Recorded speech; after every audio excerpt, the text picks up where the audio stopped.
What's going on, guys? Garrett here with Rast Group, back with another video. So, I built another gun. Surprise, right? Maybe, maybe not. But this gun has a very specific purpose. And if you guys remember, this gun started its life as the whole "Can a Glock rival the race guns" video. At this point, and really, I do intend to start competition shooting at some point. The first weekend I was set to do it. It was the weekend of my 30th birthday a couple weeks ago.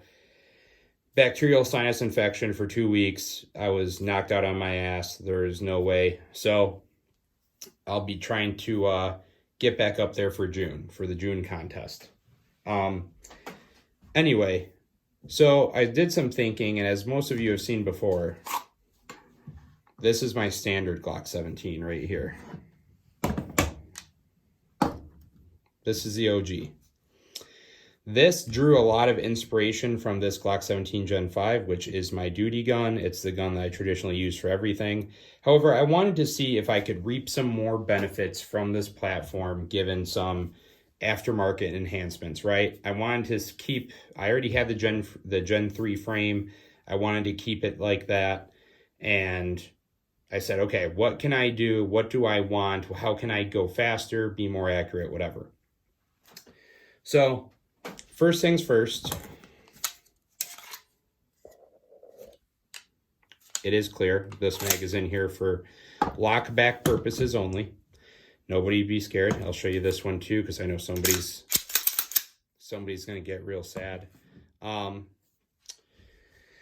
So, first things first, I took off the giant Magwell on the bottom of this, as you can see, right? Took it completely off. I noticed that using flush fit magazines, like a standard 17 round Glock OEM mag, I would get to here, I'd go to palm strike in, and I was hitting the Magwell before I'd hit the mag, and I'd have seating issues. Completely remove that. I probably will, or I might get another Magwell at some point. I don't know. So far, so good. What I did do is leave the brass insert from that Magwell in here. It adds just a little bit of counterweight to the back end of the gun, and it fills this Glock gap. So if I hit this and I just roll off into my Magwell, right? So that's the first thing I did. I added a couple Ranger bands to the grip just because the stippling is not really rough. It's pretty smooth. It looks cool, but not super functional. That we'll be doing something about that at some point in the future as well.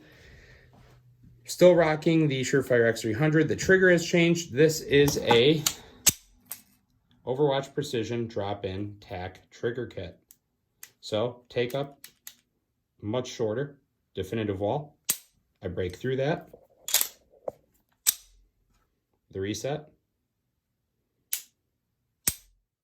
Much, much cleaner than the OEM trigger that was in there. So, and I have noticed a performance improvement as far as split times running this trigger versus an OEM trigger. Maintained the Kagwerk slide release, as you can see, very big fan of that. If you're setting up a gun that has any type of active use in mind, whether it's a self-defense gun or a gun that you just plan on shooting a lot or learning to enhance your fundamentals on in general, if you have overly big hands or kind of small hands, where I have like kind of small thumbs, this does wonders for me. Now, what I also discovered, there are not any companies currently making a adapter plate for an RMR cut slide that uses ZEV posts like these Brownell slides do to convert that to an acro footprint. There is nobody doing that. I don't know how hard it would be, but I'm sure if somebody came out with that, that would be a booming, booming product, because absolutely nobody offers it, at least not that I can find. So, as you can see, I'm a fan of the Steiner MPS. I wanted to go with that on this version as well. So I got a new slide. I had got a Brownell's G17 window slide, the same as my other one. And I did it for an acro cut and ordered the Steiner MPS. I think enclosed emitters are personally the way to go. I prefer them. If you absolutely think they're trash and they're big and clunky for no reason, that's fine. You don't have to buy one. Buy whatever you want. That's the benefit of being an American and being in a capitalistic society. Do whatever, dude. So I kept the Brownells Victory First Edition threaded barrel, not for any particular reason, but I did want to maintain a host for my single port agency arms compensator. So that coupled with, here, and I'll show you.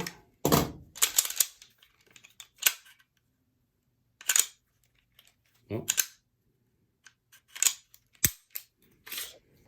That coupled with this guide rod right here from Recoil Rebound, which is like a suspension system for a Glock slide, it's a huge difference in recoil impulse, right? If you already have a strong grip, I don't really see an issue with doing what you can to help keep your muzzle as flat as possible. If you're still working through your fundamentals, you don't need to go out and trick out a gun. You can if you want, but I think you're cheating yourself of really honing your fundamentals, especially when it comes to your vision and your grip, what I consider to be the two biggest fundamentals when it comes to handgun shooting or just shooting in general. I think you're going to cheat yourself if you go right from nothing to a highly tuned advanced platform, and it's going to mask a lot of the issues that you do have. You can't throw dollar signs at an intangible issue. You have to put the time, effort, and work in. And I say that because you could even spend $20,000 a year going to training classes, but if you're not taking the training seriously, if you're not taking it to heart, you're not putting it into practice, and you're not truly understanding it, it still doesn't matter, right? So you have to have that mindset in place before you start developing that skill set. That's why we say mindset matters. So other than that, it's all... Nope, I lied. It's not bone stock internals. I also, from Overwatch Precision, when I ordered the trigger, got their enhanced striker assembly and depressor plunger assembly.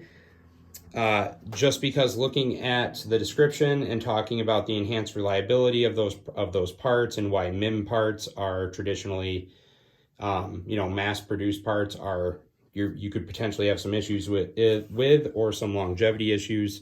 So I also dropped those in here. Not for really performance purposes. I don't notice a difference, but just to see if I can squeeze some more reliability out of the platform once I start encroaching on maybe 20, 30, 40, 50,000 rounds with this handgun.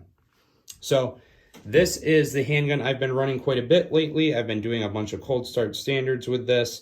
I'm going to run this for a while and then go back to using this more. I still shoot this every time I go to the range just because it is my duty gun. It's what I depend on, it's what my life depends on for work. So, but this is my version of a performance Glock 17, at least as of right now. There are some changes on the docket that will be happening in the future. If you guys want to see those, I suggest you subscribe and you'll see it when it pops up, right? I think we're almost at 500 subscribers, which is absolutely mind-blowing to me. I wouldn't think that many people would want to subscribe to my channel and hear what I have to talk about. But I'm thankful for each and every one of you guys. Maybe we'll do like some sort of YouTube giveaway at like 1,000. Just because I'm not prepared at the 500 mark. I have nothing for you. But if you guys think that'd be cool to do it 1,000, I could definitely start thinking about that now, get prepared, and we could do something kind of fun. But that's all I got, dudes. Until next time, stay safe, stay trained, stay rad, and I'll be back with the next one.